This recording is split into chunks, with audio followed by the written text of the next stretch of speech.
नमस्ते, मी सुनीता जाधव किचनमध्ये तुमचं स्वागत करते। तर आज आपण उपासाचे थालीपीठ कसे बनवायचे तर ते मी तुम्हाला दाखवणार आहे। तर चला वेळ न घालवता आपण रेसिपीला सुरुवात करू।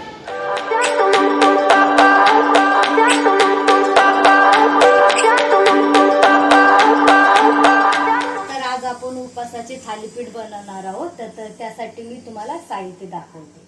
तर इथं मी 1 वाटी साबुदाणा भिजवलेला घेतलाय आणि 1 वाटी किसलेले रताळे आणि इथं 2 चमचे शेंगदाण्याचा कूट आहे, 1 उकडलेला बटाटा आणि इथं 2-3 हिरव्या मिरच्या आणि थोडीशी जिरी आणि चवीनुसार मीठ आणि जर आपल्याला वरून शेकण्यासाठी थोडंसं घी घेतलंय।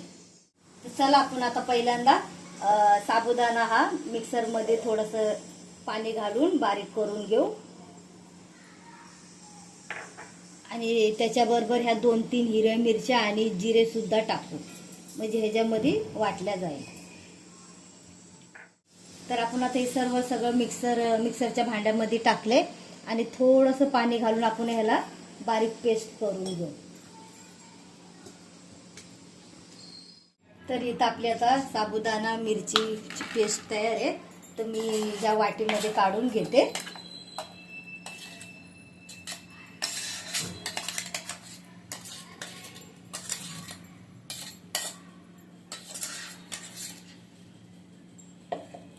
त्याच्यामध्ये आपण आता हे खिसलेले रताळ ते सुद्धा घालू आणि 2 वाटी शेंगदाण्याचा कूट केलेला तो सुद्धा घालू। आपण आता इथं सर्व साहित्य टाकलंय। आता ह्याच्यामध्ये आपण हा 1 बटाटा सुद्धा खिसून टाकू, हा उकडून घेतलेला आहे।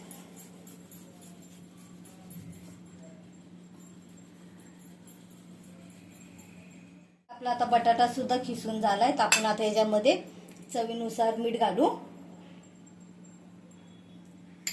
मीठ तुम्ही तुमच्या चवीनुसार घालू शकता। तर आता तुम्हाला जर हे मिश्रण थोडंसं घट्ट वाटलं तर तुम्ही हे 2 चमचे ह्याच्यात पाणी सुद्धा घालू शकता।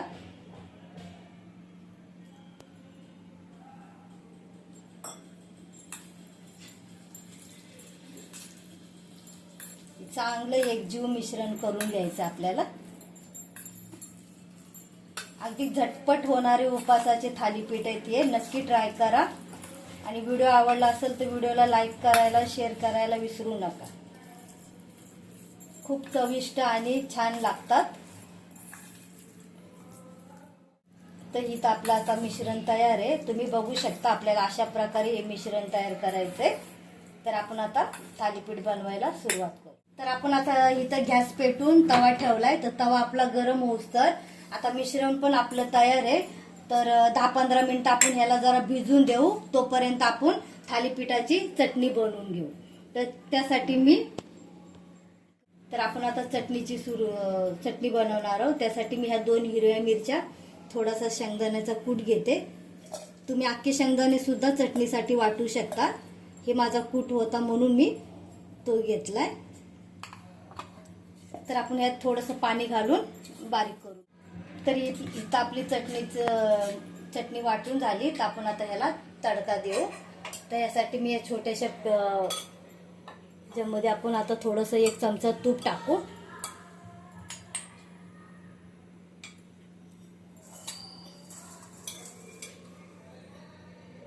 तूप आपलं गरम होतंय।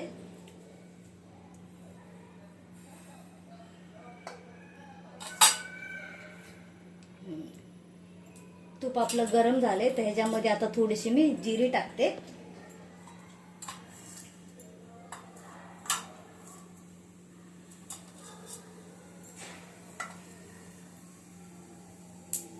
तर जिरी आपली आता चांगली तडतडली तर मी आता ह्याच्यात चांगला तडका देते।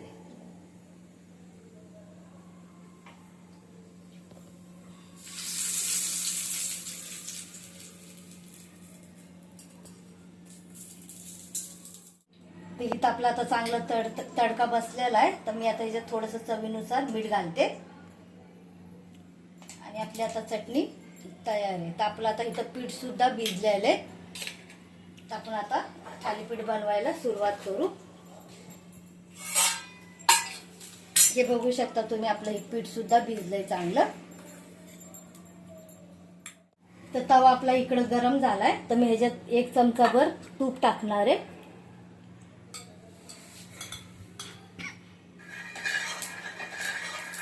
अगदी थोडंसं तूप घातलं तरी चालतं याला.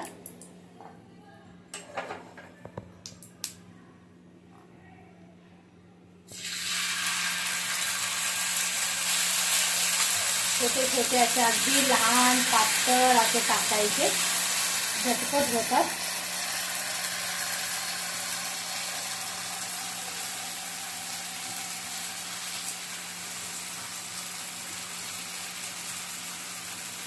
पातळसर असे करायचे, म्हणजे चांगली भाजल्या जाते.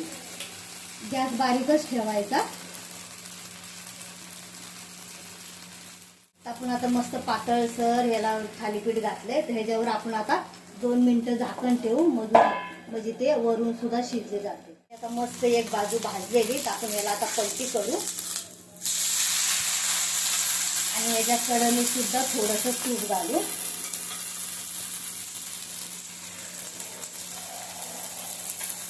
आता ही साईड आपण मस्त अशी लालसर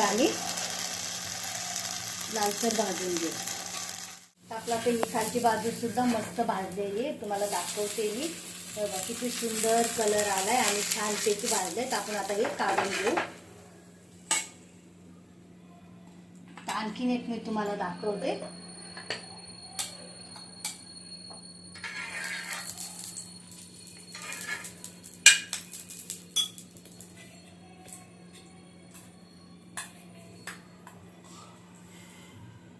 खिचडी खाऊन जर तुम्हाला कंटाळा आला असेल तर तुम्ही नक्कीच हे ट्राय करून बघा. खूप छान चविष्ट.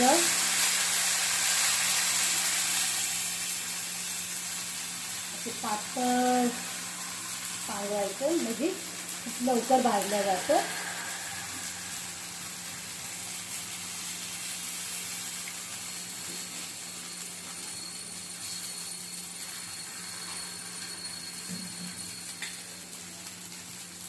वाटलं तर तुम्ही आता सुद्धा ह्याच्याकडे थोडंसं तूप सोडू शकता.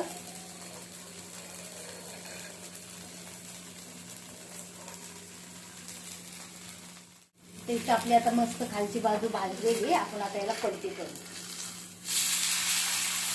आणि त्यासारखं